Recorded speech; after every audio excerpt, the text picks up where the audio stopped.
Dámy a pánové, dobrý večer, vítám vás v Centru architektury městského plánování, vítám vás v kempu, moje jméno je Jiří Jaroš. Dnes se budeme bavit na téma, nebo máme takovou otázku, kde se v Praze vykoupu. Je to doprovodná diskuze k výstavě, kterou už tady nějakou dobu máme, jmenuje se Praha zítra, město a řeka. To je série výstav, nebo takový koncept toho, kdy se bavíme o budoucích projektech v Praze. Máme takovou databázi, která ukazuje, co se v Praze chystá, a právě teď máme mapu vyříznutou z nerezového plechu přes celý kemp a máme na ní 25 projektů, které nějakým způsobem změní Vltavu. Změní to, jak k Vltavě přistupujeme, jak se kolem ní můžeme zabavit, jak se přes ní dostáváme například, nebo třeba jak se před ní chráníme, protože Vltava samozřejmě kromě toho, že nám poskytuje mnoho radosti a formovala naše město, tak je taky takovým zdvihnutým ukazovákem, protože nám často připomíná, že si nemůžeme dovolit brát jí mnoho z toho jejího místa, které si tady kdysi vytyčila. To jsme poznali třeba při těch ničivých povodních 2002 a 2013 a tak dále. Takže to je něco, co tady pořád ve vzduchu je, ale my se dnes budeme bavit o té rekreační části, o tom hezkém, o tom, co nám Vltava přináší během těch volných dní. Já připomenu, že vy se budete moci ptát, budeme tady mít panelovou diskuzi, ve které budou 4 hosté. Vy se můžete přihlásit, zvednout ruku, dostanete potom od mého kolegyně nebo kolegy mikrofon. Případně, pokud nás sledujete na dálku na našem streamu, tak vás v kempu vítám taky. Vy se můžete ptát na slido.com. Hashtag je Praha zítra. Takže tam můžete pokládat svoje dotazy. Akce je tlumočená do českého znakového jazyka a taky, jak vidíte, tak je přepisována, takže pokud dáváte přednost této formě, tak jsem rád, že jste tu s námi a že z akce si taky odnesete nějaké poznatky. My se tady dnes budeme bavit o tom, co ta řeka pro nás představuje v těch volných chvílích, jak k ní přistupujeme a tak dále, jak vlastně srůstá s tím městem. A na úvod bych byl rád, kdyby nám k tomu něco pověděl pan radní Adam Zábranský. Takže dobrý den, já vás tady vítám a chtěl bych se právě na úvod zeptat, co ta Vltava, co to je za veličinu pro Prahu. Dobrý večer všem. Byl jsem požádán o úvodní slovo. Já vlastně, ta Vltava je pro mě jako naprosto klíčový fenomén toho města, ale zároveň je to strašně složitý fenomén. Ona je klíčová pro spoustu oblastí, ať už je to životní prostředí, doprava, komerce, turismus, volný čas a podobně, kultura, ale zároveň je strašně složitá v tom, jak je majetkově roztříštěná, respektive to její okolí a jak velký počet aktérů v tom okolí působí, nebo i na té vodě. A je to upřímně věc, ve které já jsem se ještě zatím úplně nezorientoval a ještě nějaký čas mi to bude trvat. Ale zároveň myslím, že jako z velké části asi ten potenciál Vltavy je už dneska a to její okolí je už využitý, ale pořád si myslím, že je tam potenciál ať už nějakých malých nebo drobných úprav toho fungování na té řece nebo nějakých projektů v okolí, který zatím ještě je skrytej. Za mě třeba jeden z takových největších potenciálů je Kosárkovo nábřeží, kde podle mě dneska skoro nikdo nechodí, to je zatím za úřadem vlády, protože tam vlastně není vůbec důvod tam chodit. Jo? To je cesta, u který je zaparkovaný spousta aut a vlastně člověk ani to nevnímá, jakože je hned u té řeky, protože k ní není ten přístup. A pro mě vlastně u té řeky jedna z těch oblastí, na co bych se chtěl soustředit teďka, pokud budu mít možnost v tomhle volebním období, je ten přístup k řece. Opět další příklad je třeba Štvanice, která je ostrov s obrovským potenciálem, ale podle mě zatím z velké části nevyužitým, mimo jiný proto, že tam velká část těch břehů vlastně tam ten přístup k Vltavě není. A to koupání, o kterém se tady dneska budeme bavit, já vlastně o koupání ve Vltavě toho moc nevím, ale ono to souvisí trošku právě s tím tématem toho přístupu k řece. Za mě je klíčový, aby opravdu k té řece lidi měli přístup, až to je jako na ten dotyk, a pak to koupání je taková hezká věc, asi taky jenom pro nějaký úzký segment obyvatel. A my tady máme historicky takový projekt, na kterým se zatím toho moc neodpracovalo, ale nějaká vize vytvořit plovoucí lázně. To je vize architekta Jandy, což je architekt Náplavek, což je ale projekt, který by stál stovky a stovky milionů korun a myslím si, že Praha není úplně v ekonomické kondici na to, aby ho v dohledné době realizovala.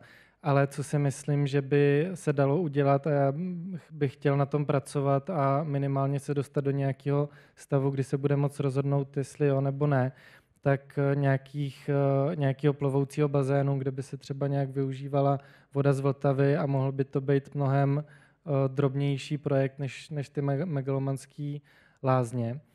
A vlastně jsem rád, že i tady ta výstava, která tady teď v IPRu několik měsíců probíhá, tak je trošku důsledkem toho, že jsme začali uvažovat na té politické úrovni, nebo spíš jsme začali pracovat na tom uvažování o té Vltavě jako o nějakém jednom celku, i z hlediska třeba té komunikace, protože těch projektů okolo Vltavy je spousta, ale zatím mám pocit, že se spíš jako řešili jeden za druhým jako jednotlivě. A my se teď snažíme to nějak víc začít koordinovat a i mezi těma aktérama víc začít komunikovat, tak aby všichni, jako, kdo působí na té řece nebo v okolí řece, věděli, co tam ten, kdo druhý dělá. A ideálně, aby na tom ti jednotliví aktéři spolupracovali a ty věci probíhaly rychleji, efektivněji a všichni byli informovaní a nestávalo se pak, že nějaký jednotlivý aktér přijde s nějakým projektem a teďka se ukáže, že to je strašně složitý, protože nikdo jiný o tom neví.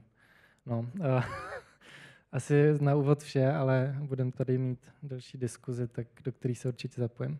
Dobře. Tak děkuji mnohokrát, pane radní. A vy jste teď jako neskromně naznačil,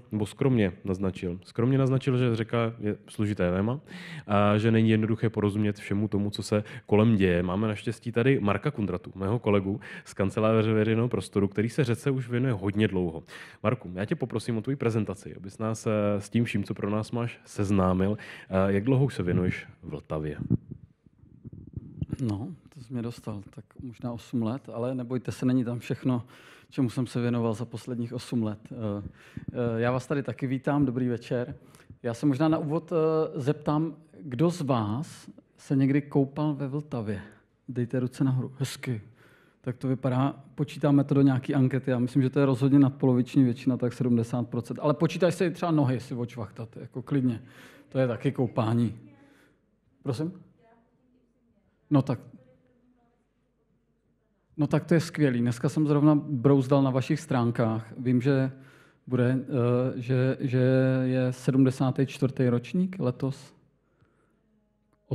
otužilců a že bude letos 100 let od prvního otužileckého koupání ve Vltavě. A teď jsem zapomněl jméno toho pána, po němž je pojmenovaný ten závod.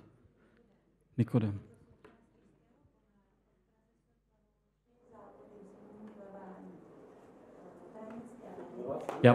Já vám pak možná, to bude strašně zajímavý téma do diskuze, že bychom pak posunuli mikrofon. To je, klidně se budeme bavit o otužování, mě to strašně baví. Tak ještě na úvod, nejenom lidi se teda koupou ve Vltavě, tohle je teda Labe mimochodem, ale tohle je koupání cirkusových slonů, ale ukazuju to tam proto, že v Troji v 70. letech, ještě než tam byla ta cyklostezka a jezdili jsme se tam rekreovat na kole, tak z pražský zoo tam pravidelně ve Vltavě koupali slony. Tu fotku jsem bohužel nesehnal, ale aspoň tady ukazuju slony z Nymburka. Tak, tady říkal jsem si, že to určitě nebude přednáška o místech, kam se v Praze vykoupat, takže to se spíš zeptáme tady jiných povolaných, ale aspoň jednu fotku jsem tam dal, takovou ilustrační. A tady Lidovky.cz Praha 12 udělala vlastně na Evropský den koupání v řekách, v Komořanech, koupání. Slona tam teda neměli, ale mají tam aspoň koně.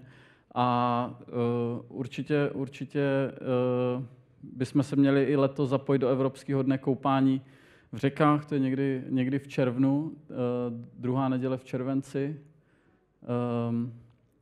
Arnika bohužel tady dneska teda nejsou, ale ti propagují ten den a zúčastnilo se ho v České republice kolem 12 000 lidí.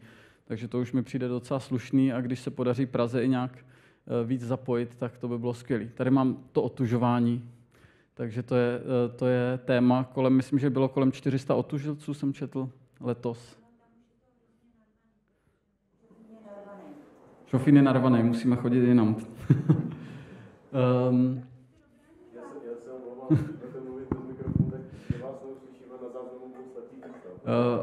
Hosté, co jsou online, vás taky neuslyší, tak to necháme na tu diskuzi, já to jenom rychle projedu, ať se k tomu dostaneme. Tady je trošku jiný téma, vlastně jak je ta krajina ve městě důležitá a vlastně vědecké studie ukazují jenom, že koukání z okna vlastně má zásadní vliv nejenom na to, že ty lidi odcházejí dřív z nemocnice a berou méně léku, ale hlavně, že obdrželi méně negativních komentářů od sester ve své složce. Takže to mi přijde skvělý. A kromě toho, tohle je teda světová analýza.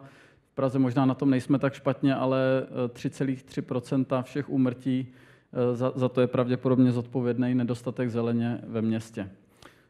My jsme jako lidi byli možná víc stvořený k nějakému lovu, takže umíme jako skvěle se nabudit a vlastně ty stresové hormony nám jako umí pomoct, ale umí nás taky zabíjet.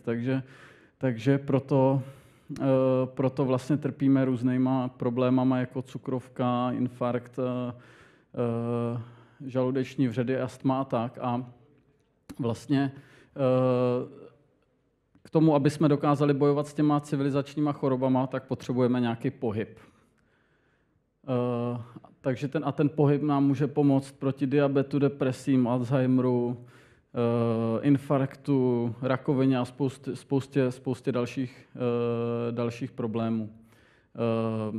A má řadu pozitivních pohyb ve městě a samozřejmě u řeky, když jsme tady dneska, a určitě i to plavání, tak nám na sluníčku samozřejmě vitamin D,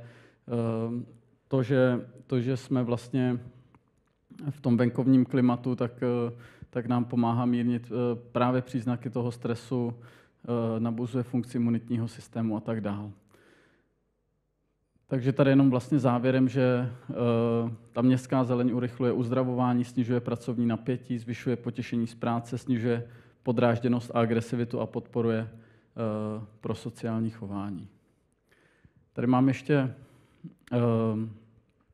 na fotce Jana Krajhanzla, který je takový vlastně propagátor těch benefitů vlastně přírody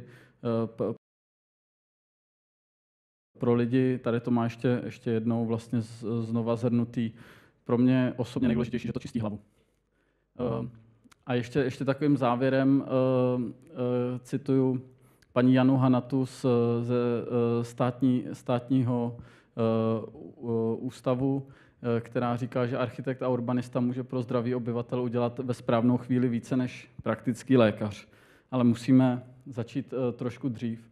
A tím se oslím můstkem dostávám vlastně k tomu, co taky děláme. Mimo ty dlouhodobé projekty, které ukážu za chvíli, tak ty jsou většinou hodně dlouhodobý. Někdy trvají 2, někdy spíš 5, někdy 10, některý i 20 let, některý ještě možná díl, takže proto děláme výstavy třeba o řece, u řeky. Tady je to teda v kempu, ale děláme i výstavy ve veřejném prostoru venku u vody, takže tohle je ze Štvanice z roku 2018. Takže tam se všichni návštěvníci mohli zbavovat stresu a dozvědět se něco o řece. A z těch dlouhodobých projektů se určitě můžete podrobněji podívat na výstavě, ale já tady zmíním některý z nich. Je to projekt Soutok, který nedávno vlastně měl vyhlášený výsledek mezinárodní architektonicko-krajinářské soutěže.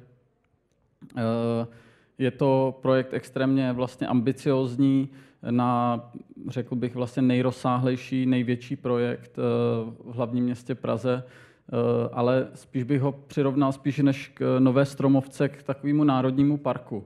Je to vlastně o tom vybudovat tam kvalitní síť cest, kvalitních vlastně nástupních bodů, informačního systému, nějakých vzdělávacích aktivit, pozvat tam místní a vlastně revitalizovat řeku, potoky a vodní plochy nějakým citlivým způsobem. A ty projekty u řeky nejsou jenom samozřejmě o krajině, ale jsou to i nábřeží, ze kterých se k té vodě dá dostat. Je to o podpoře vlastně veřejné dopravy, mobility a podobně. To bylo Dvořákovo nábřeží, tady vidíte, předtím to bylo Smetanovo nábřeží. Ale myslím si, že k řece patří i takovýhle velkorysý vize, jako je Filharmonie, kterou určitě znáte. A dostali jsme se až úplně na sever Prahy, takže než s ní vyplaveme, tak tady je Trojská kotlina, která má řadu nějakých dílčích projektů. Já jsem si vybral jeden z nich. Je to projekt, který mu přezdíváme Divoká Vltava a ten má nabídnout vlastně nové rekreační srdce Trojské kotliny, tady právě na tom ostrově. Mimo to, že bude chránit předpovodní, že bude chránit předpovodní vlastně až oblasti, které probíhají až ke Karlínu, vlastně zvyšovat tu protipovodňovou stávající ochranu na povodeň, která nás postihla v roce 2002, ale zároveň vlastně vytvoří nový pobytový prostory u řeky, nový místa, kde si můžete buď vykoupat, anebo odšvachtat nohy a pohrát si s dětma. Tak já vám moc děkuji za pozornost. To byl takový vlastně průlet těmi projekty, který si podrobně můžete prohlídnout na výstavě. A takový průlet z mýho hlediska, proč je důležité využívat řeku a přírodu ve městě. Děkuji. Tak děkuji mnohokrát. Já poprosím o krátký potlesk pro Marka za to, že nás tady do toho uvedl. Pojď se rovnou přidat tady do panelu. Rovnou začneme naší diskuzi. Takže já bych rád pozval teda Marka Kundratu, který teďka mluvil, určitě pana radního Adama Zábranského. Taky tady chci přivítat Jana Faltise za Baden-Baden. Dobrý den. A pokud všechno dopadlo dobře, tak z Výzkumného ústavu vodohospodářského TG Masaryka by s námi online měl být Tomáš Hrdinka. Je to tak? Slyšíme se? Dobrý den. Dobrý den, vítejte tady, vítejte v kempu. Spojení trošku haprovalo, tak... Ano, spojení je trošku problematické, ale já věřím tomu, že to zvládneme. Není to nejhorší spojení, co jsme tady zatím zažili, takže je to ještě docela v pořádku. Takže děkuji mnohokrát. Já bych položil otázku teďka na vás všechny, máte možnost se k tomu vyjádřit, protože ne všichni jste se dostali ke slovu. Takže začnu panem Faltisem, ať má možnost se zapojit a potom pan Hrdinka. Která ta role těch břehů řeky, bavíme se o březích, jako nemusíme se bavit nutně o té vodní ploše, protože ne všichni se vydáváme jako otužilci plavat až do prostřed Vltavy, i když je to super. Jaká ta hlavní role podle vás nejvýraznější pro ty Pražany aktuálně teďka na řece je, kterou vy vnímáte jako tu ikonickou, co je pro vás, když se řekne řeka a volný čas, co to pro vás znamená v tuhle dobu, v tom stavu Vltavy, jaký v Praze má? Dobrý den. A v současnosti, když se řekne řeka, tak já si představím náplavky a strašně moc lidí a strašně moc lodí. A ne úplně nutně jako místo pro trávení volného času nebo nějakého aktivního. A myslím si, že to je právě hrozná škoda, protože když se podíváme do zahraničí, tak tam si můžeme vzít inspiraci k tomu, že ta řeka může být jak zcela funkční pro, jak jste říkal, dopravu, obchod, cokoliv, tak zároveň i pro trávení volného času.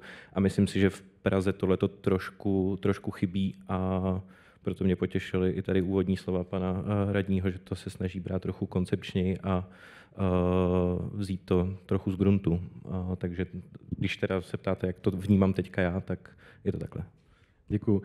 Pane Hrdinko, na vás stejná otázka, kterou funkci vnímáte jako tu ikonickou, tu nejvýraznější a zároveň, jestli byste nám dokázal přiblížit, jak se na to díváte i z té své odbornosti. Tak samozřejmě k ikonické funkci patří na řece, Pražský hrad a mosty zrcadlí v té hladině Vltavy, že lidé mohou korzovat a pobývat na nábřeží. My se vlastně v výzkumném výstavu vodohospodářském díváme na řeku tedy z pohledu čistě vědeckého, to znamená, posuzujeme kvalitu vody z hlediska výskytu polutantů, ať už takových těch základních klasických, to je živin nebo mikrobiálního znečištění, ale v poslední době se do popředí dostává i otázka farmák a pesticidů ve vodě, takže kolegové sledovali jejich koncentraci jak v samotném městě, někde na profilu železničního mostu a na profilu, který je pod vyústěním z ústřední čistírny odpadních vod a porovnávali posledních 10-20 let, jak se měnil a také ve srovnání třeba s obdobím před 100 lety, kdy tada řidší, ale lze srovnání. Děkuji mnohokrát. Rozuměli jsme vám, ale musím říct, že spojení je opravdu špatné, tak dám případně kolegům šanci, jestli se jim to podaří nějakým způsobem opravit a uvidíme, jak se nám bude dařit pokračovat. Děkuji ale za tu odpověď. My jsme se tady s panem radním i s Markem účastnili několika různých plaveb, kdy jsme se vlastně bavili s lidmi na řece, dokonce to byly pracovní setkání v rámci právě těch rozvojových projektů. Vy máte ty zkušenosti s těmi různými, říká se tomu aktéři, s těmi zástupci těch jednotlivých institucí, správci toho území, lidmi, kteří tam třeba podnikají a tak dále, to jsou aktéři. Kdo všechno vlastně tu Vltavu dneska využívá? Jaká škála těch lidí je od těch odborných organizací po ty občany? Ale zkuste to shrnout ty občany, kdo všechno dnes tu Vltavu vlastně využívá výrazně. Když pomineme ty otužilce, které už jsme tady měli, co jsou ty další výrazné skupiny? Veslaři, ano, Tak já možná začnu, ono jich je právě hrozná spousta. Jo. Tak jednak to jsou sportovci, veslaři, přesně. Pak asi taky lidi, kteří se chtějí dopravit třeba na kole. Já celkem často využívám ty břehy Vltavy k dopravě, protože minimálně v částech je tam velmi dobrý cyklospojení. A pak určitě turisti, kteří jezdí na turistické plavby, nebo lidi, kteří si jdou dát drink na nějakou z těch lodí, které jsou na těch náplavkách. A myslím si, že ty ostrovy jsou využívaný hodně lidma, kteří si tam jdou prostě odpočinout, protože na těch ostrovech aspoň ta příroda je a je tam i celkem klid, tak tam jdou v rámci volného času. A pak lidi samozřejmě, kteří se přepravují z jedné strany na druhou a využívají mosty. A Marku, když se teda takhle nad tím zamyslíš, představíš si všechny ty uživatele, určitě tam dochází k těm střetům těch zájmů, těch jednotlivých činností. Samozřejmě každý do té Vltavy může někde vlízt, ale potom tam chce něco dělat. Kde jsou na Vltavě místa, kde se to daří skloubit? To, že se chci někde dopravovat a zároveň se tam chci třeba rekreovat. A kde se naopak to nedaří a my bychom to třeba potřebovali? Kde je ten dobrý a kde je ten špatný příklad? No, my jsme třeba v Troji, když jsme řešili vlastně revitalizaci těch břehů a protipovodňovou ochranu zoologické zahrady a tak hodně se tam debatovalo o vyvážení vlastně té ekologické funkce nebo té biodiverzity. Tam konkrétně je to třeba takový deštníkový druh té užovky podplamatý, která je vlastně chráněná. Takže tam vlastně zástupci zoologický a vlastně těch těchto organizací, tak hodně hájili vlastně tenhle úhel pohledu a zároveň vlastně byli relativně jakoby otevřený a chápali to, že je to zároveň jako rekreační cyklistická tepna a že prostě ty dvě věci prostě v tom městě jako musí fungovat spolu. Takže si myslím, že tam to vidím jako docela pozitivně, že jako vlastně všichni ti účastníci byli té debatě jako otevřený a že spíš to bylo o tom jako v rámci toho úzkého břehu, který jsme měli vlastně v tom projektu vymezený, vlastně se našly místa pro užovku, kde jsme naopak řekli, tady veřejnost nepatří, musíme jít dostat trošku dál od té řeky a třeba jí i vysvětlit proč a nebo zase někde třeba víc tam pod Trojským zámkem, kde je ten charakter víc jakoby městský už toho nábřeží, tak tam naopak udělat ty schody až k vodě třeba a umožnit těm lidem se. To se bavíme o Troji, jak jsi to zmiňoval. Tam dá se říct, pokud tam chodíte, tak je tam vlastně na všechno docela dost ještě místa, ale pokud se třeba pohybujeme na Kampě, pokud se pohybujeme třeba kolem Mánesova mostu, tam už ty zájmy jsou hodně blízko sebe a některý musí jako občas uhnout. Daří se například řešit doprava v tom centru, když se bavíš třeba s kolegy, kteří se tím zabývají, daří se řešit třeba právě to nábřeží, aby bylo nějak celistvé, nebo jsou tam skutečně takové bariéry, které se těžko překonávají v těch prioritách, které tam jsou nastaveny v centru? To bychom se možná spíš měli zeptat víc Kuby, který je tady v publiku, ale tak tam bych skoro řekl, že už jako ta debata, jako jestli to je nábřeží nebo jestli to je nějaká jiná městská třída, že už je vlastně srovnatelná, jo? Že samozřejmě, že tam jsou parciální pohledy prostě na cyklisty, na tramvaje, na prostě pěší, na auta a teďka se to tam všechno mlátí dohromady a vždycky se musí jako najít nějaký kompromis, takže tam zase nevidím zásadní rozdíl mezi tím, jestli je to prostě tady Smetanovo nábřeží, anebo jestli to je prostě třeba Vinohradská třída, no, když tak mě Kuba opraví potom. Já mu pak určitě dám slovo, protože máme tady ještě kolegu, který samozřejmě taky tomu má určitě rád co říct. Plavil se s námi a taky byl rád, že vám mohl něco říct. My jsme ale se chtěli bavit částečně, nebo víc o té rekreaci, než o té dopravě. Takže já sklouznu zpátky k tomu.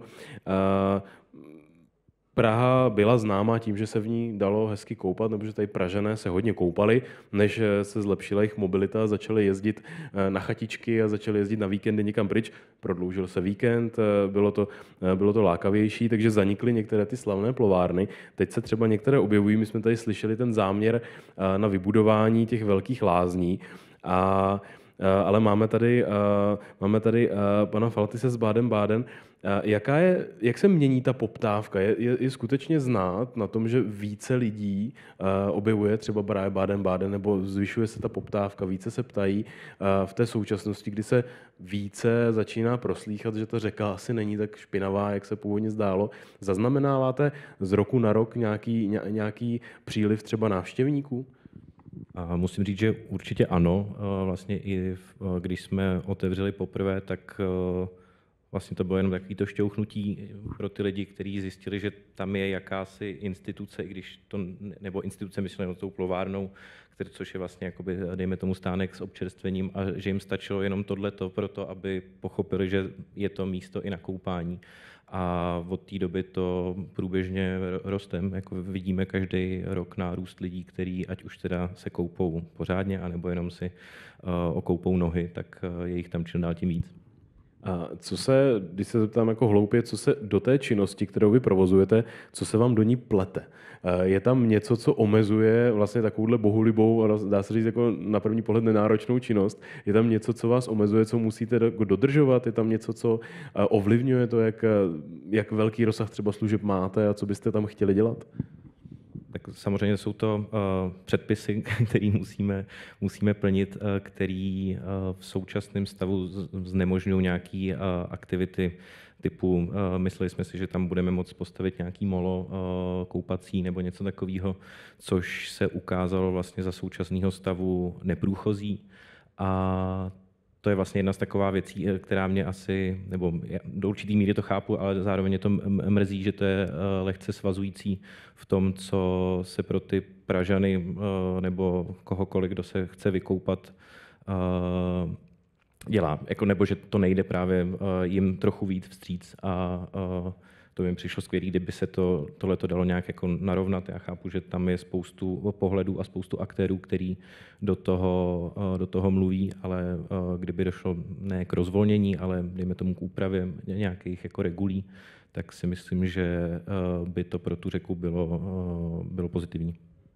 Praha má koncepci pražských břehů. To je zásadní dokument, který řeší to, jak se bude Praha rozvíjet v oblasti toho přístupu k řece. A taky má pražské stavební předpisy. A to jsou vlastně, jedno je koncepce, jedno je taková nadstavba stavebního zákona, takový doplněk. A umožňuje Praze se chovat trošku podle těch specifik, které má. Je něco, co by mohlo Praze pomoci právě v tomhletom přístupu k řece? Je něco, kde bychom si mohli pomoci, třeba kvůli tomu, že Vltava je v Praze vnímána třeba z pohledu vodohospodářského třeba nějak jinak, složitěji. Je něco, v čem si můžeme v tomhletom usnadnit tu cestu, nebo tam ta možnost není? Je možná otázka na mě? Nebo... Můžete oba, protože ty jsi určitě odborník na tu koncepci pražských břehů a pan Zábranský je politik, takže ten umí ohýbat ta pravidla, nebo by se o to mohl pokusit. Tak jak tohleto téma vidíte, pánové? Tak já to zkusím z nějakého toho svého pohledu. Já myslím, že třeba když vezmu ten konkrétní příklad těch schodů k vodě, vlastně my jsme to sami řešili na jiných místech a vlastně povodí Vltavy jako státního podniku, který vlastně spravuje tu řeku, se nelíbí jakýkoliv prostě nadbytečný zábrany, který když přijde povodeň, tak nedej bože můžou odplavat, prostě něco někde zašprajcovat. Je to prostě z jejich pohledu bordel v řece, který tam nemá co dělat. Takže jsme se i pokoušeli vlastně taky dělat třeba v Troji nějaký dočasný schody, dočasný molo, přesně takovýhle záměry. Ani třeba na 3 měsíce jakoby na nějaký festival nebo tak to prostě možný není. A to je věc z hlediska vodního zákona, takže to vlastně se stavebním zákonem ani s pražskými stavebními předpisama na to s koncepcí vlastně nemá nic společného. Takže, ale jsou otevřený vlastně k tomu, když je vlastně nějaký zpracovaný projekt, tak ho vlastně konzultovat a jakoby chápou vlastně ten pohled, že prostě ti Pražani chcou k té vodě a chcou někde mít nějaký schody a tak. Jenom mají vlastně svoje pravidla, musí to projít tím standardním stavebním řízením, který prostě je na roky, řekněme si to upřímně. A třeba z toho budou místo hezkého dřevěného mola, to prostě budou betonové schody do vody, které prostě tam budou nějak velmi solidně zakotvený a to má šanci, ale to není jako na půl roku, to je prostě na 2 roky minimálně. Tak pane radní, jak to vidíte vy z pohledu politika? No, myslím si, že vlastně tohle vytváří trochu jeden z těch problémů, to, že vlastně tu vodu vlastní stát, že jo, a spravuje to povodí Vltavy, který spravuje ale celý povodí Vltavy a podle mě nemá žádný jako specifický přístup právě k té Praze, která si myslím, že by si ten specifický přístup zasloužila a my jako město vlastně nemáme moc jakým způsobem tenhle specifický přístup nějak jako zavést do nějakých pravidel, protože to prostě není naše kompetence, protože to je kompetence povodí Vltavy. A zároveň je jako zajímavý, když se kouknete na majetkovou mapu Prahy, tak je vidět, že třeba ty Dvořákovo nábřeží, Hořejší nábřeží, Rašínova a podobně, tak to jako vlastní Praha a spravuje to Trade Center Praha, naše městská společnost, ale v jiných částech města i ty samotné břehy, ty břehové pozemky už vlastně jsou součástí té vody a tím pádem tam to spravuje povodí Vltavy. A jedním z těch důsledků je, že zatímco tady na těch nábřežích, který jsem vyjmenoval, tak tam ta Praha skrz tu naši městskou společnost má aspoň teoreticky nástroj, jak ovlivňovat to, co se děje na té řece, to, co tam kotví za lodě, co se děje na těch lodích a podobně, tak na mnohých místech v Praze tenhle nástroj nemá, protože je to na pozemcích, který už spravuje povodí Vltavy a tím pádem oni tam mají ty přístaviště a oni si rozhodují na základě pravidel, který, myslím, nemají nějak specifický pro Prahu jako jinde, kdo tam bude kotvit, za jakých podmínek, co se tam bude dít. Takže vlastně ty nástroje Prahy, ty tvrdý vlastně moc nejsou na to, co se děje přímo na té vodě a můžeme ovlivňovat jenom to, kde ty pozemky jsou Prahy. Ale zároveň mám pocit, že to povodí Vltavy je jako vstřícný, když třeba řešíme Štvanici, že to je takový ostrov, který, myslím, historicky je trochu zapadlej, protože velká část toho ostrova historicky je využívaná na sport, v uzavřených areálech, typicky tenisti a podobně, tak tam úplně běžná veřejnost nemá moc důvod proč jít, ale ten celý ostrov vlastní Praha, což není tak na všech ostrovech, ne všechny ostrovy vlastní Praha a už dlouhodobě se připravuje nějaká koncepce revitalizace toho ostrova a mimo jiný jeden z těch dílčích úkolů je tam právě to zpřístupnění těch břehů těm lidem, ale to už je právě na pozemcích, ty okraje toho ostrova, na pozemcích povodí Vltavy, který ale podle toho, co jsem zatím slyšel, tak jsou ochotní tam jako ty práce provést, aby ty břehy prostě aby to nebylo tak, že člověk přijde k hraně a tam je spát a pak je voda, ale aby se tam udělalo nějaké pobytové schodiště nebo něco podobného, aby se ty lidi dostali až přímo k té řece. Děkuji moc krát. Tak já dám příležitost zeptat se do publika. Takže kdo byste chtěl se zeptat na něco, co tady teďka probíráme, na nějaké téma, které se týká řeky z pohledu toho, kde se vykoupete, jak se tam můžete chovat, co tam můžete všechno podnikat, tak se určitě zeptejte. Kolegyně vám podá mikrofon a můžete se zapojit do diskuze. Měli jsme tady vstupy stran otužilosti a veslování, takže určitě můžeme na do tohoto téma zabrousit, protože třeba Dvorecký most je vlastně projekt, který není jen dopravní, ale na obou předpolích přinese nějakým způsobem zkulturnění toho veřejného prostoru. Na jedné straně se objeví výstava a na druhé straně bude právě nějaké sportovní vyžití. Takže i to je třeba téma k diskuzi. Tak poprosím, jestli je dotaz, poprosím předat mikrofon. Děkuji. Já jsem slyšela ohledně veslařského klubu vlastně Smíchov a vlastně Dukly, že tam byly vlastně i spory vlastně o peníze, o prachy, o ten most. Takže to bylo před 10 lety. A bude se plánovat nějaká třeba pro turistiku štendry na veslařské lodě a na kanoistické lodě, když třeba bude prostě možnost třeba i na té Zbraslavě, kde by si člověk chtěl odpočinout a pak pokračovat dál. Tak, máme v plánu, nebo víme o tom, že by se na Vltavě měly objevovat podobné prvky, to, aby jsme podporovali třeba právě veslařský sport a tak dále. Ano. Tam musí být štendry na 8, štendry na 4, na dvojskify nebo na dvojky a na skify a na vesla. Ano. Tak máme v plánu někde nějaký takový projekt, už jste o něm zaslechli, že by se o něm někdo třeba bavil nebo se ho naopak dožadoval?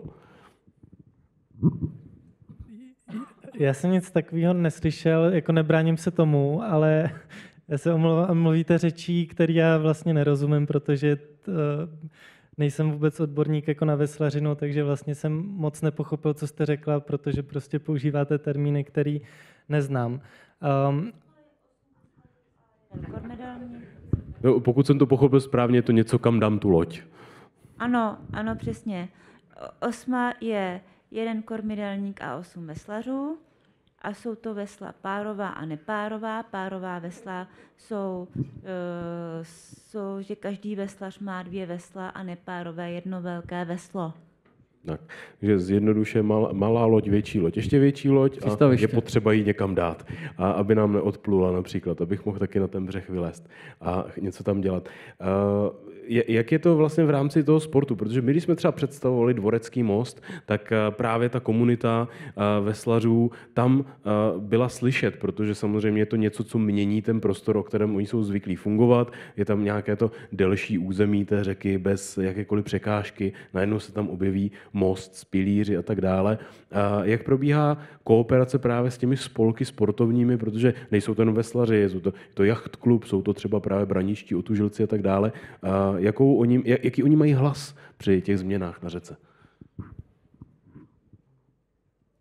Na mě otázka. No, ty se s nimi bavil často při těch diskuzích, kdy jsme se setkávali nad tématem rozvoje řeky, takže třeba jachtkluby a ty další spolky znáš, tak jak to vnímáš?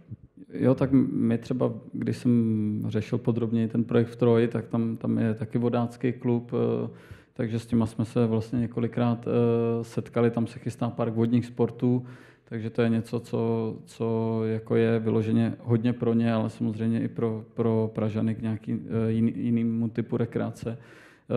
Takže jo, vždycky se snažíme jako zapojovat ty místní spolky a místní vlastně aktivity. Vždycky na začátku těch projektů děláme nějakou vlastně analýzu, kdo se v tom území pohybuje. Vím, že i na Rohanském ostrově se to hodně intenzivně řešilo, tam dokonce mám pocit, že se snažili zapojit i bezdomovce, který tam jako kempujou. Takže opravdu jako se snažíme vlastně všechny ty skupiny vlastně do toho procesu, toho plánování nějak zapojit. Někdy to prostě narazí. Když prostě se má postavit most, já teda neznám ten detail toho dvoreckého mostu a těch majetkoprávních vztahů tam pod ním, ale prostě máme různý problémy, můžete devíti aktérům vyhovět a prostě ten jeden prostě ostrouhá a i když se snažíte, jak chcete, tak prostě mu nevyhovíte, pak se řeší třeba nějaké možnosti vlastně nějakých náhradních pozemků a tak, aby vlastně, když má na tom místě tradici, tak aby dostal vlastně nějakou adekvátní jako náhradu, protože prostě ta hodnota tam je toho, že je na tom místě, takže ale to jsou prostě složitý debaty a jsou hlavně na dlouho. Pane Hrdinko, my jsme se teďka bavili o sportu a samozřejmě pokud jsem na osmiveslici nebo na plachetnici, tak ta kvalita vody mě nemusí až zas tak strašně zajímat. Můžu se samozřejmě bát, že se udělám a spadnu do vody a nalokám se něčeho, čeho nechci, ale když se budeme bavit o koupání, plavání, tam, kde jsme opravdu ve styku s tou vodou, jak je na tom stav té vody ve Vltavě teďka? Když do ní skočím, musím řešit, v jakém stavu zrovna je, nebo prostě stabilně už je ta voda na takovouhle aktivitu čistá? Tak zkusme to, jestli mi bude rozumět lépe. Já jsem mluvil na COVID, takže možná i je mi rozumět hůře, ale k vaší otázce. Mě na to v posledních letech média obecně můžu ujistit všechny, že kvalita vody pro koupání v Praze je dobrá až velmi dobrá. Máme 5 tříd kvality vody, přičemž první třída je úplně neznečištěná voda, přírodní, někde v horách, a 5. třída je velmi silně znečištěná voda. A ta Vltava kolísá třídou. V posledních 2 letech, ze kterých se počítá tento průměr, tak ta kvalita vody byla tedy na úrovni 3. Je pravda, že nějakých 5-6 let zpátky dosáhla vlastně i v centru Prahy ta kvalita vody nějakého maxima z pohledu těch hodnot. Nyní se v posledních letech trošku zhoršila, ale říkám jenom trošku, rozhodně to nebrání koupání. Jak už jsem říkal, jsou tam i nějaké látky, třeba typu farmák, tím, že je horší ta kvalita fosforu do vody, nicméně i vysoká koncentrace fosforu by při koupání nevadila. Nejvíce obecně lidem koupajícím se mohou vadit bakterie ve vodě, kdyby se náhodou té vody napili. A těch bakterií je tam skutečně málo, vyšší koncentrace jsou pod vyústěním z čistírny odpadních vod, to je zřejmé. A druhá věc, která by mohla způsobit nějaké alergické obtíže, jsou sinice. Sinice ve vodě, nicméně i díky Vltavské kaskádě, kdy je voda celoročně ve Vltavě spíše chladnější, upouštění z Vltavské kaskády, tak vlastně nepodporuje to množení těch sinic. V Praze je ta voda celoročně opravdu dobrá a vřele doporučuji se vykoupat. Děkuji. My jsme měli opravdu malý výpadek ve chvíli, kdy jste právě popisoval tu třídu. Mezi jakou třídou kolísá ta kvalita ve Vltavě, zda byste nám to mohl zopakovat. Tak ještě jednou, kolísá mezi druhou a třetí třídou. V současnosti nebo vlastně na loňských datech vidíme, že ta druhá třída vlastně končí někde nad soutokem s Berounkou a potom už je vlastně třetí třída skrz centrum Prahy a nějakých 5-6 let nazpátek bylo několik let po sobě, kdy se ta kvalita dostala i na druhou třídu, což je jenom mírně znečištěná voda, to už je opravdu dobrá. Ale i ta trojka z těch 5 je úplně v pořádku, třeba z hlediska koupání a nehrozí, i kdyby se člověk nalokal vody při tom koupání, tak nehrozí, že by se mu něco stalo. Děkuji mnohokrát. Můžu se zeptat, takže ta Berounka nám tu Vltavu znečišťuje?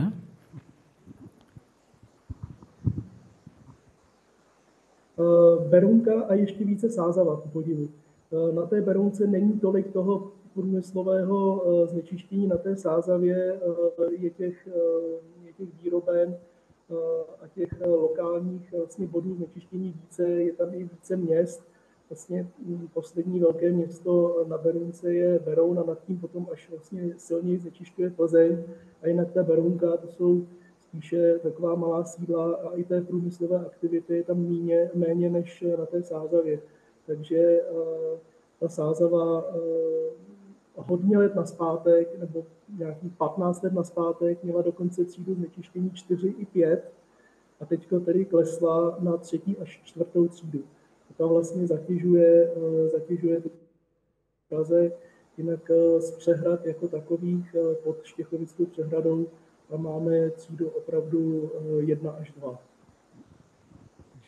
Pardon, že to takhle glosuji jenom, takže já když jedu na Sázavu na kánoji, tak si vždycky říkám, to je prostě čistá voda, to je pohoda a prostě nakonec my tady v centru Prahy máme prostě čistší vodu než kánoisti na Sázavě, tak to mě překvapilo, děkuji.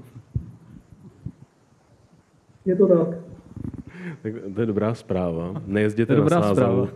Když nebude nikdo jezdit na Sázavu, tak sem potom nepřiteče to vaše stanování. Skauti to ví, proto tady jezdí ty 3 jezy, když se nalokají, tak přesně jsou v pohodě. Přesně tak, že tady jsou zdraví. Na Sázavě by z toho měli průjem. Já mám zrovna chatu na Sázavě, kde se chodím koupat, no tak to... Ale jestli máte čističku, jestli ne, tak to je ono, vám prosakuje septik.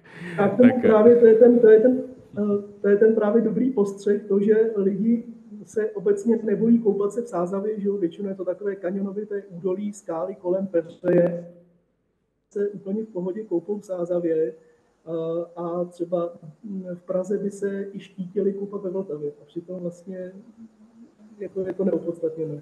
To je výborná reklama. To bychom měli psát na náplavkách tohleto. To je výborná reklama. Tak já dám zase prostor pro vás, pokud byste se chtěli něco zeptat, přidat vlastně, a třeba můžete přidat i nějakou zkušenost s tou Vltavou, protože samozřejmě každý ji využívá jinak, takže třeba pokud vy máte vlastně nějaké místo, které podle vás je překvapivě dobré na ty aktivity a zajímá vás třeba, jak se bude rozvíjet, tak i na to se můžete zeptat, protože samozřejmě těch prostor je spousta, tam složitý systém toho, co komu patří, takže můžete se informovat i v tomto ohledu. Mě by třeba v rámci tohletoho tématu zajímala ještě jedna věc. My jsme se bavili o březích, tak víme, že asi do té Vltavy mohu vlézt a že mě nikdo nejspíš nevyhodí, pokud teda nebudu někde na soukromém pozemku, což se může taky stát.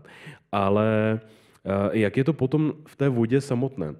My tady máme, je tady takové to téma, ta veřejnost versus ta komerce. Jo? Často se mluví o tom, že břehy jsou nějakým způsobem zprivatizovány, že stojím na břehu a koukám na nějakou výletní loď, která je prakticky přivařená k tomu břehu a je to hotel nebo je to restaurace a nemůžu tam A někdy zase koukám na ty výletní lodě a vlastně si říkám, jak je možný, že to patří třeba jedné firmě nebo tak něco. A jak se porovnávají ty síly na té vodě? Jaký práva tam má člověk, který jde veslovat, člověk, který jde plavat a člověk, který tam chce provozovat výletní loď? Jak se rozdělují ty parcely na té vodě? Jak se tam ten prostor dělí? Kdo o tom rozhoduje? Kdo o tom rozhoduje v Praze třeba? Já bych typoval, že na vodě platí právo silnějšího. Ale jako třeba jedna taková dílčí věc, co my teďka docela se snažíme řešit, jsou pivní šlapadla, protože my jsme tu měli v Praze dlouhodobě problém s pivníma kolama. Ten se nám podařilo nějak vyřešit, akorát jsme vlastně docílili toho, že se pivní kola přesunuli na vodu a teďka po Praze jezdí v tom centru města prostě turisti na pivních lodích, kam chodí si jenom jako pít alkohol a potom močit do vody a není to úplně důstojný. A to je jeden z těch vlastně problémů. Ta společnost, to dělá jedna společnost, myslím, že stejná, která předtím provozovala ty pivní kola. Nějakou dobu ilegálně nabírala turisty právě na Dvořákové nábřeží, to se nám podařilo i nějak s pomocí policie je odtamtud nějak vyhnat. Oni se přesunuli zase kousek jinam, už jako do přístavů, nebo do přístavišť, který vlastně nejsou pod Trade Center Praha, pod tou naší městskou společností a přes noc vlastně sídlí myslím na nábřeží Ludvíka Svobody, kde je to dlouhé přístaviště Ředitelství vodních cest, který nějak zatím moc neslyší na naše argumenty, že to dělá Praze ostudu a že by je tam neměli nechat kotvit. Oni říkají, my máme nějaký základní pravidla, ceník a když platí, tak to můžou být. Takže to je přesně ta ukázka toho vlastně nezohledňování těch nějakých lokálních zájmů nebo specifik Prahy na úrovni těch státních společností, který na té vodě operujou. No, tak to jsem úplně asi neodpověděl na tu otázku, ale přišlo mi vlastně trošku se otevřelo to téma, že Praha, pokud chce ovlivňovat, co se děje na řece, tak na to nemá úplně prostředky. Kudy se dá jít na třeba nevhodné chování ve vodě, protože asi si tady nebudeme hrát na to, že tady je pobřežní hlídka, klasická, nebo máme ji? Jak to tady funguje? Vím, že občas vidím jako člun, který je označený podobně. Jak to funguje? Já myslím, že policie má nějakou loď, ale vlastně asi to nefunguje jako pobřežní hlídka. Nevím moc, jak to funguje, ale jako tak jedna věc je, že lodě, co plujou po Vltavě, musí splňovat nějaké technické parametry a to by měly asi státní plavební správa nějak kontrolovat. Ale podle mě jako to, že nějaký turisti znečišťují Vltavu z lodí, tak to vlastně nikdo neřeší. No. Dobře, tak myslím, že jsme měli další dotaz, tak já poprosím předat mikrofon. Já to chci doplnit tomu plavebnímu provozu. Plavci plavou u kraje podél břehu, to je jako chodci. Veslaři a kanoisté jsou blíž ke středu a úplně uprostřed jsou motorové čluny a velká plavidla. Děkujeme. V podstatě jako na ulici. Jako na silnici to je. No to je docela dobrý. To se můžeme zorientovat. Já jsem ještě neskoušel plavat, takže já se trošku třeba tohohle sezónu trošku bojím, jestli mě tam někdo nepřejede. Chcete ještě doplnit? Prosím. Prodávají se zadarmo, prodávají se za několik set plavecké boje, takže... Tu já mám, ale používám ji na moři, na řece. Zatím jsem ji ještě nevyzkoušel, takže uvidím.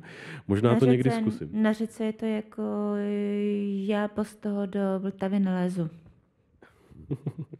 Já možná ještě, když jsme u toho vhodného, nevhodného chování, já jsem se chtěl zeptat, jestli vám tam třeba nechodí nudisti, nebo jestli jsou nějaké požadavky na třeba nějaký nudistický pláž. Já když jsem byl v Mnichově, tak mě až překvapilo, jak tam je zrevitalizovaná ta Isara, tak přesto je takový jakoby mostek přes ty přírodní části a teď prostě tam jdu a najednou jako koukám a vlevo je prostě ostrov nebo nějaký nábřeží, který je vyloženě věnovaný jako nudistům, až mi to bylo trochu blbý, jako takhle prostě nedaleko tam byli prostě a nikomu to nevadilo, oni taky vypadali docela spokojeně. Tak já myslím, že Nuda pláž je v Hostivaři, ne? Myslím, že tam ji máme, tam jsem taky byl svědkem.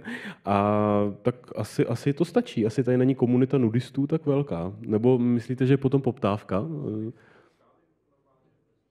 No, tak výborně. To je kousek od těch otužilců, ty k tomu taky asi nemají daleko. Jak to je v Baden-Baden? U nás na Bádenu otužilci nejsou, ale v této sezóně jsme vyzkoušeli si ještě jeden takovej boční projekt na Džbánu a tam jsme velice záhy zjistili, že jsme se otevřeli na nudistické pláži, takže to bylo celkem překvapení a museli jsme si tam vytvořit jakýsi návštěvnický řád a trošku to moderovat. To je vlastně téma, které se během covidu se hodně otevřelo. Otužování začalo být extrémně populární. Z toho důvodu, že byly zavřené bazény, tak otevřené vodní plochy byly vyloženě lákadlem a protože byla zima, tak se lidé otužovali. Zaznamenali jste nějaký třeba zájem právě proto, aby v zimě vy jste poskytovali nějaké služby, protože ta otázka sezónnosti, toho, jak vlastně funguje Vltava, je taky důležitá. Dříve zamrzala. To už od výstavby Vltavské kaskády se neděje. A to znamená, že to, co my postavíme u Vltavy, tak velkou část potom mnoho měsíců vlastně bude trošku ladem. Je tam nějaká takováhle možnost používat vlastně, jakoby zužitkovat tu investici, kterou vy do toho dáte i třeba během té sezóny, která už je spíš vhodnější pro otužování než opalování? Byli jsme v kontaktu s nějakými lidmi, kteří měli zájem o to, aby tam byla sauna, což dává smysl, ale nikdy to nepřineslo žádný hmatatelný výsledky, nebo nikdo z nás není jako velký propagátor saunování, takže nás to úplně netáhne tímhletím směrem, ale to je vlastně jediný, kdo nás jakoby oslovil. A samozřejmě přes zimu tam můžou chodit jak otužilci, tak nudisti a je to v pohodě. Tak já tady mám dotaz na slajdu od diváka nebo divačky. Je to na vlastně otázku těch botelů, které jsem tady zmiňoval. Vlastně ty lodě, které jsou, dá se říct, jako napevno u těch břehů. Týká se to tedy i vizuálního a objektového smogu, což je vlastně docela hezký výraz, zda zmizí, nebo zda se s nimi nějakým způsobem bude pracovat. Praha má manuál Kultivované Prahy, kde se věnuje vizuálnímu smogu a snaží se odstraňovat nebo kultivovat reklamu. Jak je to s tím vizuálním objektovým smogem podél řeky? Máme tam vůbec nějakou možnost regulace? Takový ty největší botely, ty profláklí, myslím, jsou typicky právě na přístavištích, která spravuje ta městská společnost Trade Center Praha.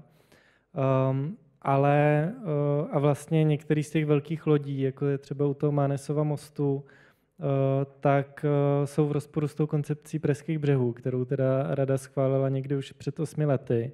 A je to vlastně jedna z těch oblastí, na kterou já se chci soustředit, protože ta koncepce Pražských břehů, myslím, má trošku ten neduch, že vlastně nikdy se neudělala nějaký akční plán, že by se jako rozpracovaly ty obecnější úkoly, které tam jsou stanovený, nebo ty genius loci těch jednotlivých částí té náplavky, které tam jsou nějak avizovaný. A vlastně se s tím nějak moc pečlivě dál nepracovalo. Tak to je právě jedna z věcí, které s panem Kondratou teďka řešíme, aby se něco takového jako akční plán udělalo.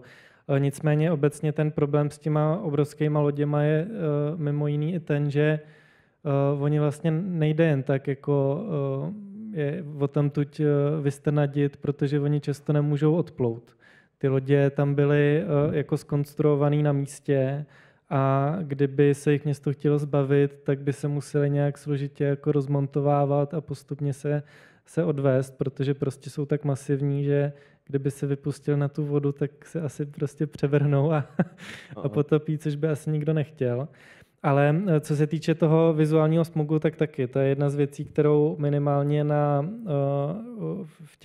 u těch lodí, který kotví v přístavištích spravovaných tou městskou společností, tak tam je možnost, aby ta městská společnost dala do smluvních podmínek, že prostě ta reklama, která na těch lodích je, nebo ten vizuální vzhled, takže musí odpovídat manuálu pro kultivovanou Prahu, ale zatím se tak jako nic, myslím, nestalo. Žádný takový požadavek ze strany Trade Center Praha neexistuje a tak je to jedna z těch věcí,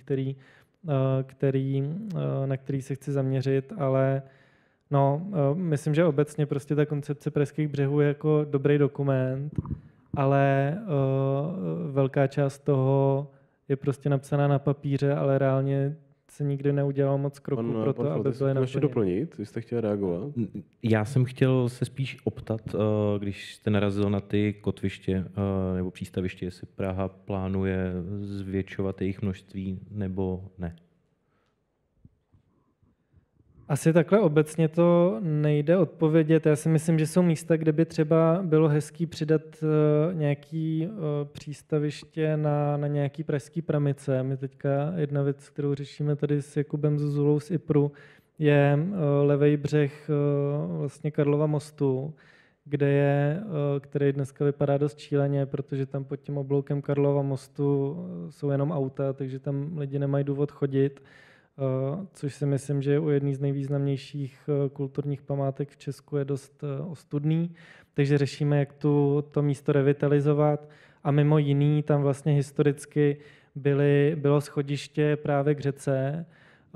Takže já už jsem naťuknul s ředitelem Povodí Vltavy myšlenku, že třeba tam by mohlo vzniknout nějaký přístavišťátko a mohly by tam být třeba pražský pramice, což si myslím, že obecně je cesta, kterou minimálně já bych chtěl jít, aby prostě více Pražanů mělo důvod a možnosti využívat tu vodu, takže si tam půjčí nějakou lodičku a projedou se tím, protože dneska ty půjčovny lodiček si myslím, že to, jak vypadají ty samotné lodě, protože to jsou často plastový, takový neúplně vzhledný, tak že to nedělá moc dobrý jméno tomu historickému centru Prahy.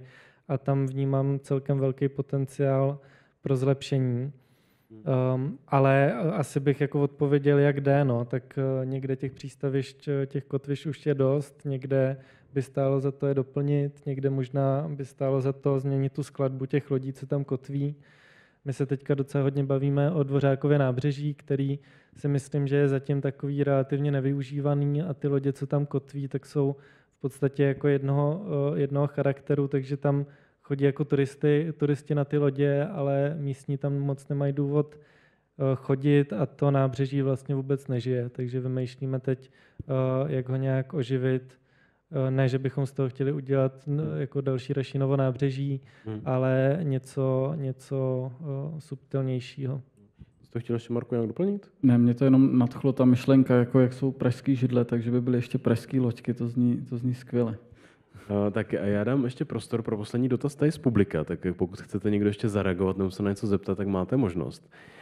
Než uzavřeme asi posledním tématem, tak prosím, dobrý den. Tak dobrý večer.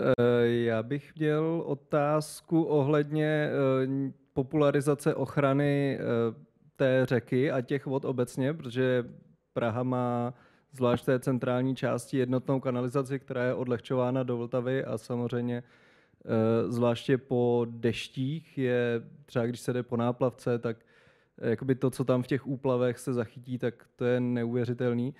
Tak známe to třeba z přímořských letovisek, že na kanalizacích jsou takové ty destičky, že ať tam lidi nic nehází, že to skončí na těch plážích.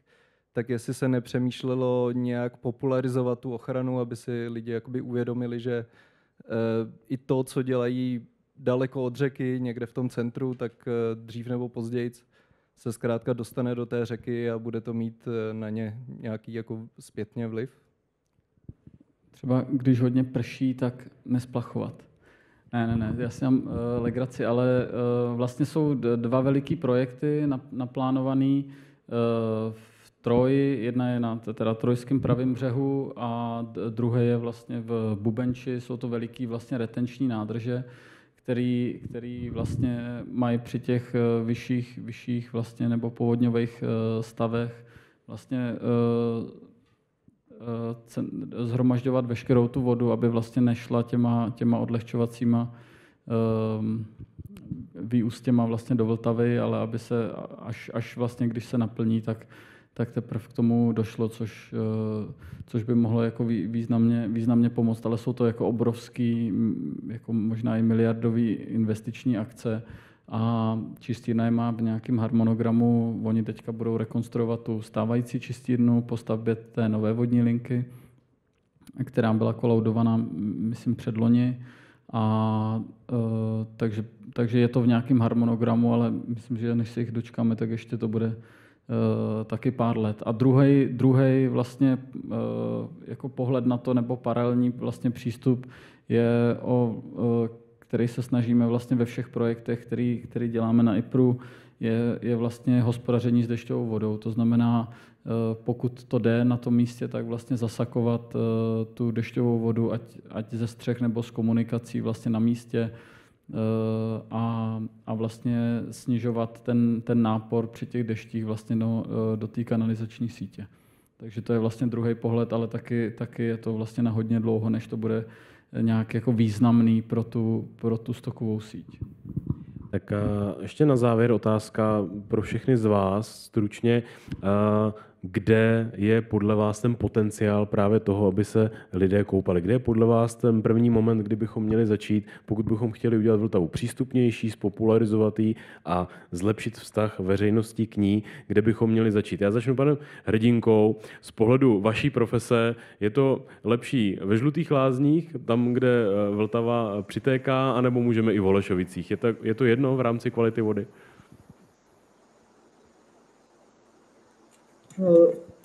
Tak, slyšíme se? Ano, ano. Tak z hlediska té generální klasifikace je to vlastně jedno. Ta řeka má vlastně v průběhu celé Prahy vlastně stejnou tu kvalitativní třídu. Nicméně pokud bychom šli drobněji v těch jednotlivých ukazatelích, tak čím výše vlastně, tak tím ta voda je trochu lepší.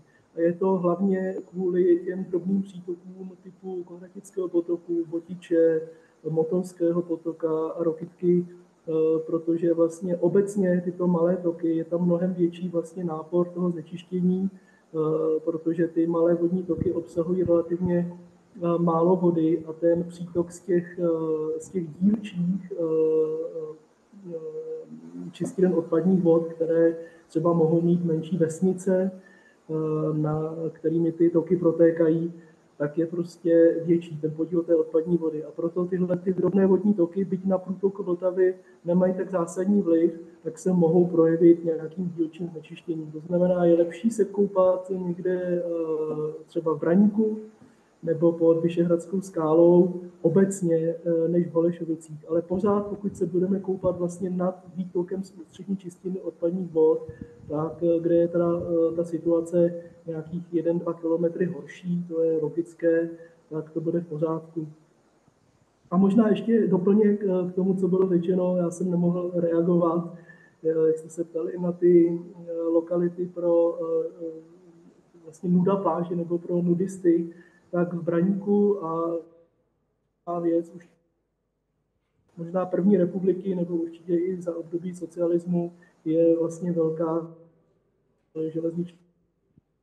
Je tam louka na území, kde vlastně v práci s městskou částí. Louka je seká. Tak, aby skutečně desítek těch nudistů tam potká. Tak, děkujeme, vám se trošku zhoršilo to připojení, jako kdyby někdo věděl, že mluvíte o něčem tajném. Takže, ale moc krát děkujeme za to, že jste nám to pověděl a že jste tady s námi byl i přes to špatné spojení, protože ten váš vstup do toho samozřejmě byl velice důležitý. Pane Faltisi, kdybyste zakládal další Baden-Baden, co je to místo, kde byste ho chtěl umístit? Které místo u řeky podle vás má ten potenciál, kam byste chtěl pozvat ty návštěvníky, kdyby to šlo? Já bych je rád asi pozval někam do centra, jak třeba, nevím, v Berlíně, tak je Bádešiv, což je prostě bazén na lodi, Je to populární jak mezi turistama, tak mezi jako Berlíňanama a myslím si, že v Praze by tohle bylo skvělý. A třeba u nějakého nového kotviště, anebo u starého, když bude mít trošku diverzní nebo variabilní skladbu lodí, tak to bude ideální. Dobře. Marku, když si promítneš koncepci pražských břehů, které místo je to nejlepší, kam by si skočil do vody ty, kdybys mohl? No, ty se ptal, jako trošku i jak to jako propagovat. Já možná neřeknu místo, ale pro mě bylo zásadní, jak tady pan Hrdinka říkal, že vlastně ta Vltava je čistší než Sázava, takže kdybychom každému Pražanovi řekli, že prostě ta Vltava je čistá, tak si myslím, že to je spíš jako vlastně ten mentální jako pohled, jako než že by prostě se k té řece nedalo dostat. Ta je prostě na spoustě míst přístupná, takže jenom musíme jako změnit trošku ten mindset a myslím si, že ta řeka bude jako objevená a jako využitá skvěle a my pak jenom dobudujeme nějaký nábřeží a zlepšíme nějaký kotviště a postavíme nějaký schody a tak, ale to je až jakoby to druhý. Takže my třeba chystáme teďka takový jakoby propagačně vzdělávací projekt, teď mu říkáme Tvoje Vltava, který by vlastně měl zvát lidi k řece, informovat o té Vltavě, jaká je fenomén, že je to taková kolébka vlastně té Prahy a třeba i to koupání, takže Vltava je čistší než Sázava, to je super.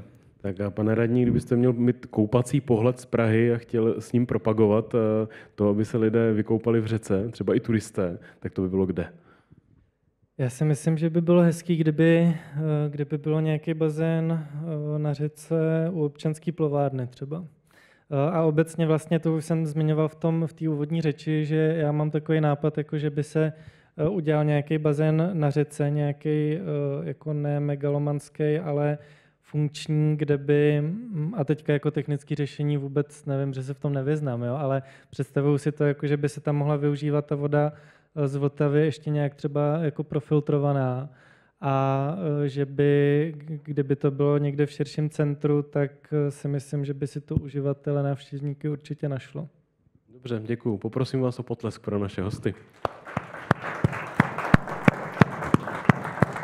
Tak děkuju vám mnohokrát. Vám děkuju mnohokrát za dotazy, za to, že jste tady byli.